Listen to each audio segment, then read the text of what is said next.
What's up, guys? My name is Brandon, and welcome back to Apple Weekly. In this episode, we're going to discuss even more new features in iOS 18.1 and 18.2 Beta 1. We're going to discuss why next week's M4 Mac rollout is strange, why Apple might be ending Vision Pro production by the end of the year, a crazy AirTag story, and more. And as always, if you want to stay updated with everything going on in the world of Apple, be sure to hit that subscribe button down below. Okay, so this week was wild because not only did we get confirmation of the M4 Max coming next week, but we also saw Apple release iOS 18.2 Beta 1 before the final official release of iOS 18.1, which is coming on Monday. And I thought 18.1 was a big update, but iOS 18.2 is already going to be a bigger update than iOS 18.1. And we have even more new features and changes to discuss in 18.2. So if you missed my What's New video, check that out first because I cover a lot of new features and Apple Intelligence changes in that video. It's linked up in the cards and down in the description below. I also did a quick news interview about these new features. So I thought that was pretty cool. My first time being on a nationally broadcast news station to talk about Apple. Version of them of whatever you want.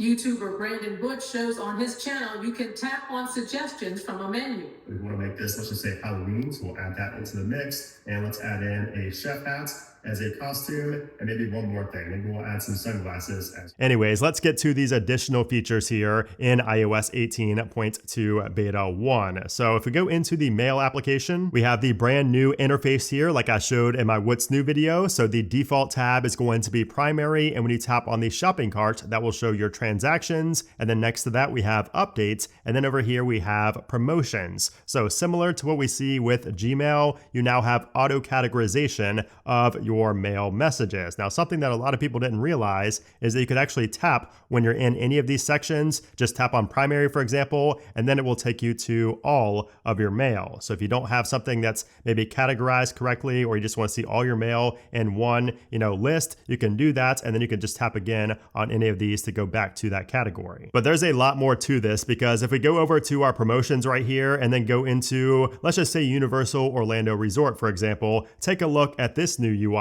So for the promotions, it will now show the business up top. It will show how many were promotions. So it says 26 promotions, 29 messages, and you can tap on that and you can show all messages or just show the promotions. And you can kind of just swipe up and see all of your messages, all your emails from that specific sender. And then if you tap on the three dots up in the top right, you have an option to mark as unread, archive all, and then we also have a categorization button right here. When you tap on that, this will allow you to automatically categorize this sender. So if it maybe gets it wrong or you want to recategorize a specific sender, this is where you can do that under manually categorize. So let's say, for example, I want Universal Orlando Resort to always show up in my primary instead of promotions. I can just go here and it says recategorize all messages from Universal to primary, tap on continue, and now they will show up in my primary inbox. And you'll notice that these emails are now bunched together. So for example, if I swipe over to archive this acquire.com notification here, you can see that it shows archive 3 messages. So they're all bundled together. Now you can turn that off. So if you go up to the 3 dots up in the top right, you can see group by sender. This is enabled by default, but if you want to disable that, you can go ahead and do that. But I find this to be very useful when you can group by sender and archive every message that was sent from that specific person. Oh, and something else I wanted to mention is that if you're in the primary inbox and you have a message that is also in another category, like this Robinhood email that is also in the transactions, as you can see from the green glyph icon right there, if you swipe over on that, we now have a new option to clear. So you can clear this message from the primary inbox. That way it only exists in the transaction or whatever the other category is that it's categorized as. So we can go ahead and clear it. So yeah, I'm loving the new Mail application in iOS 18.2. I knew I would, and this has just really exceeded my expectations with how well it works. It really does a great job of categorizing. And I also like going to the 3 dots right here and going to about categories, and it will show you statistics on how many, were actually sent for each category. So for transactions, for example, it shows that 29 messages from 20 senders have sent me transaction emails. Anyways, moving on from the Mail application, let's go into the podcast application because we have a pretty big change here as well that I didn't really see too many people talking about, and I also did not cover this in my initial What's New video. So if you go into your library library here, we have a brand new section called categories. And if you go into here, you have different categories. So we have entrepreneurship, technology, arts, business, investing, and so on. You can even see a play button next to these, and it will start playing podcasts that match that category. So if I go ahead and do that on self-improvement, it will start playing my self-improvement podcasts. And it will show how many followed shows you have that fall under these categories. Now you'll notice up top, I have these two favorites because yes, you can favorite them. So if I go into business, for example, you can see that I can go ahead and favorite business. Right up here in the top right, we have a little favorite button. You can tap on that. Now what's great is that when you go into one of these categories, it does not only show your specific shows, it will also show the top shows,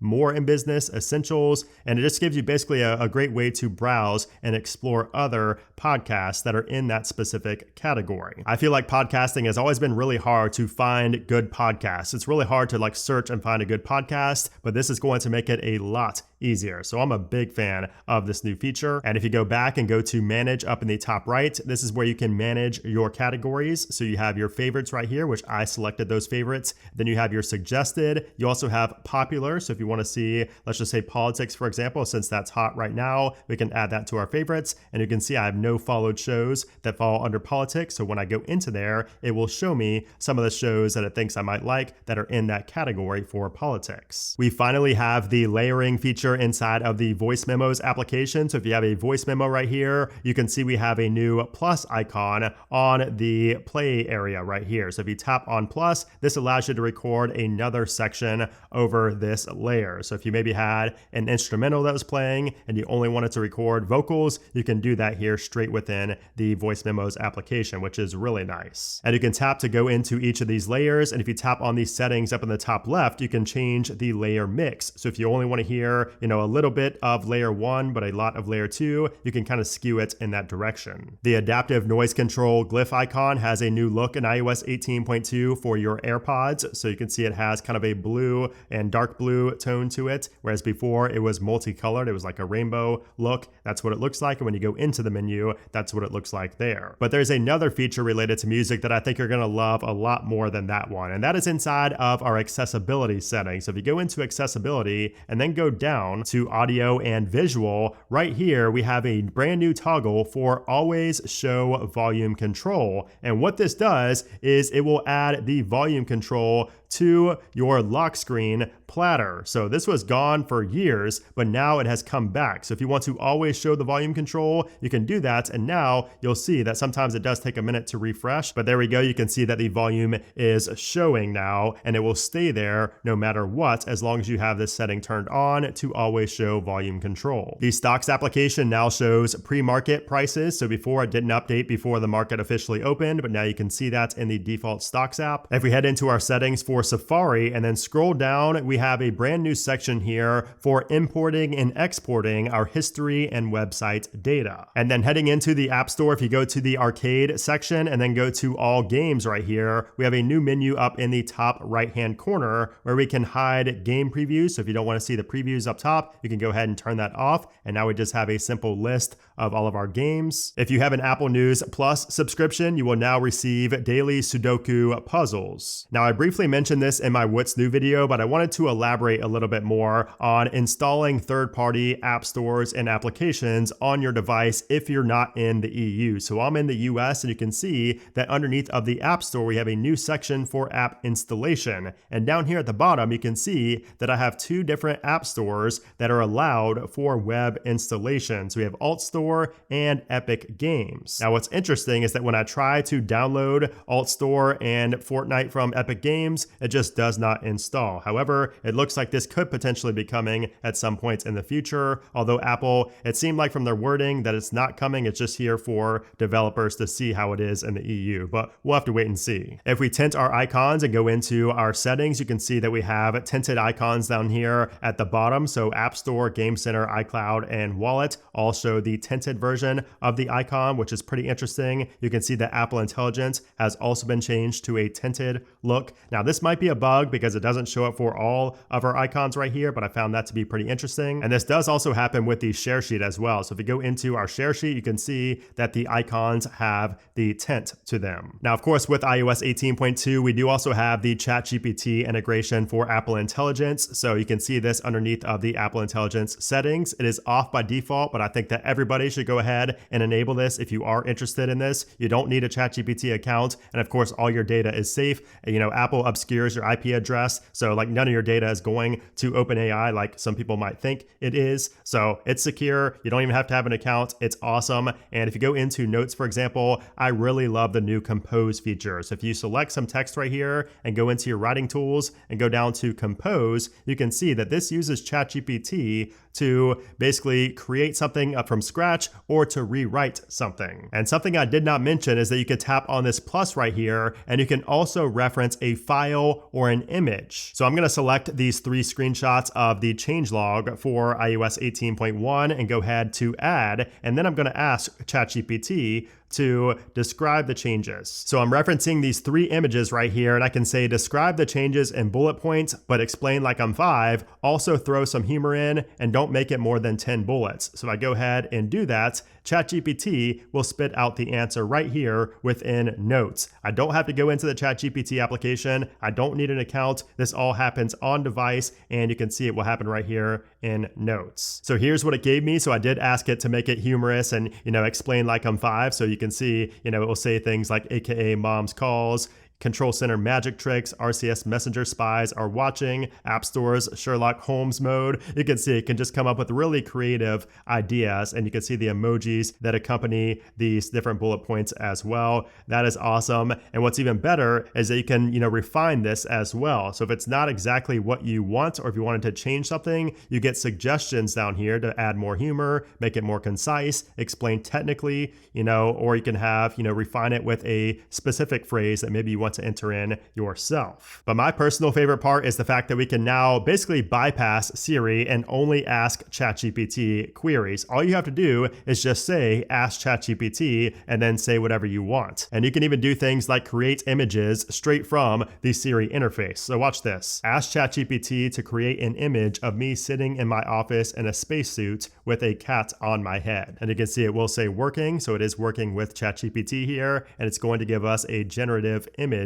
based on what I just said with my voice. So there you go. There I am sitting at my desk with a cat on my head while wearing a spacesuit. That is awesome. And I can download it right here as well. If I just tap in the top right, it will go ahead and download that image straight to my camera roll. And here's something else that it can do. So if I go down here and ask ChatGPT to describe the image on my screen, it can do that. So ask ChatGPT to explain the image on my screen right now. And then it will ask if you want to send that screenshot. We can go ahead and tap on send, and then it will describe what it sees. And yep, it got it right. And then of course we have the Image Playground feature, which by the way, just a fun fact, I did not expect so many people to not have access to the Image Playground and Genmoji. You did have to sign up for a new waitlist with iOS 18.2, but a lot of users are still not able to gain access. However, we did hear news from Apple themselves that this will be rolling out to more people over the coming weeks, and that they're aware of this issue, and it is a waitlist after all. Anyways, if you go into Image Playground, you can see some of the images I've created right here of myself and others, and of course some of the images I just completely made up myself, like the Lamborghini and the cat sitting on the moon. So this feature is absolutely amazing. I already covered this pretty in depth in my What's New video, so I won't go too much more in depth here, but if you go ahead and select your person, which you can do multiple people as well, you can kind of swipe over and add these different themes,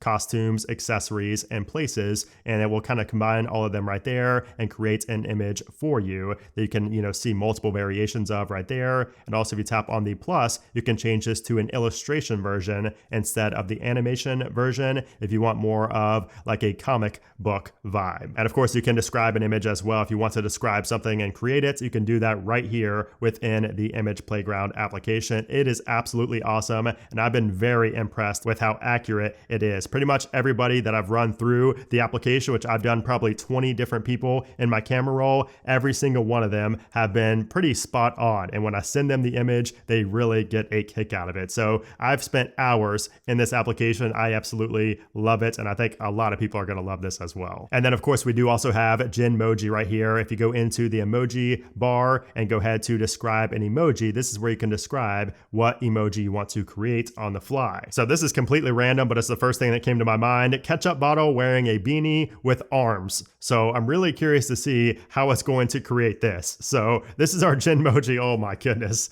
These are hilarious. I mean, every one of these just make me crack up. So that is apparently a new, character I guess I'm going to have here on the channel. So I'm going to save that as a sticker. That's a ketchup bottle wearing a beanie with arms. And I guess that white is supposed to be, I don't know, maybe that's like facial hair for this character. I don't know, but that's pretty funny. And of course, we have several other features and changes in iOS 18.2 and even more Apple Intelligence features that I did not discuss. Otherwise, I'd be sitting here all day. This would be another hour-long video. So I'll save you that. I already talked about a lot of them in my What's New video. Now, as far as iOS 18.1 goes, we are going to see the writing tools feature. However, we're just going to be missing the describe your change and the compose section. Otherwise, we have the same little area down here on iOS 18.1. And again, that's going out to the public next week on Monday. So stay tuned for that video. I will have a video coming on that, along with how to get started and how to get set up with Apple Intelligence for the first time on your device. Now, as far as the performance goes on iOS 18.1, performance and battery life are both great, but they're pretty much exactly the same as what we talked about in my RC video. So we're going to focus on iOS 18.2 beta 1 because that's what I'm currently running on my main device here. And I can tell you right now that the performance or the battery life